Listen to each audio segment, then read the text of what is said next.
disait, c'est pourquoi je vous dis, tout ce que vous demandez en priant, croyez que vous l'avez reçu et cela vous sera accordé. Mais dis donc, moi quand je demande quelque chose à Dieu, je l'obtiens pas. Pourquoi Dieu ne répond pas à mes prières? Dieu, est-ce que tu m'entends? Il y a quelqu'un là-haut? Tu vois? Oui. Dieu t'entend, tu peux en être certain. Dieu te connaît, il sait ce qui se passe en toi. Des fois, on n'a même pas besoin de prier, de lui parler à haute voix pour être entendu. Si on notait tout ce qu'on demande dans nos prières, tu vois, et si on relisait quelques semaines ou quelques mois plus tard, on s'apercevrait que beaucoup de nos demandes ont été exaucées. Mais on attache beaucoup plus d'importance à ce qu'on n'obtient pas qu'à ce qu'on reçoit. Alors c'est vrai, je dois reconnaître, honnêtement, Dieu ne répond pas à toutes nos prières. Oui, parce que si Dieu répondait à toutes les demandes qui lui sont adressées par tous les êtres humains, ça aurait pour conséquence un énorme désordre dans le monde. On prend un exemple, la météo. Au même endroit, il y a un camping et des agriculteurs. Les vacanciers prient pour le beau temps. Ils sont là pour profiter de la plage peut-être, et voilà. Et du beau temps. Et les agriculteurs prient pour la pluie, le même jour, au même endroit. Dieu fait ce qu'il veut, pour le bien du plus grand nombre.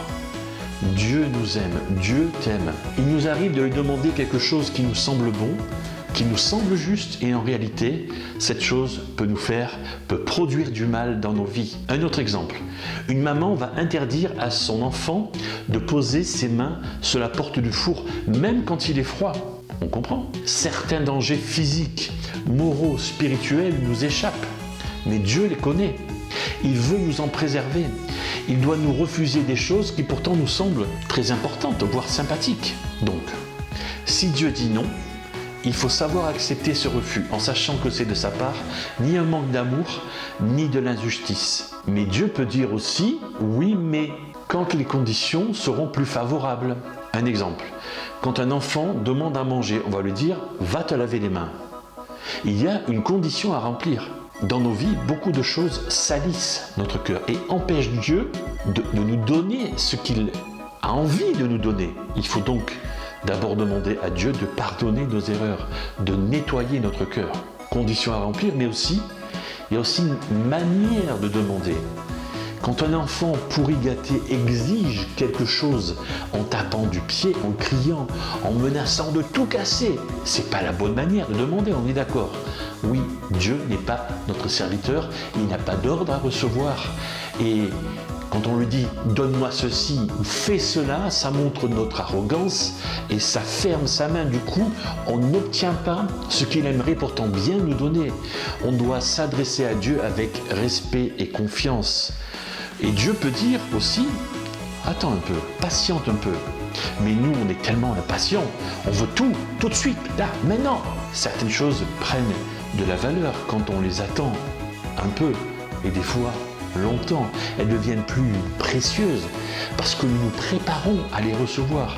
Donc, quand Dieu dit non, il ne faut pas insister. Quand Dieu dit oui, mais, eh bien, il faut remplir les conditions. Et quand Dieu dit attends, il faut persévérer, faire confiance et apprendre à patienter. Voilà ce que je voulais dire sur les prières non exaucées.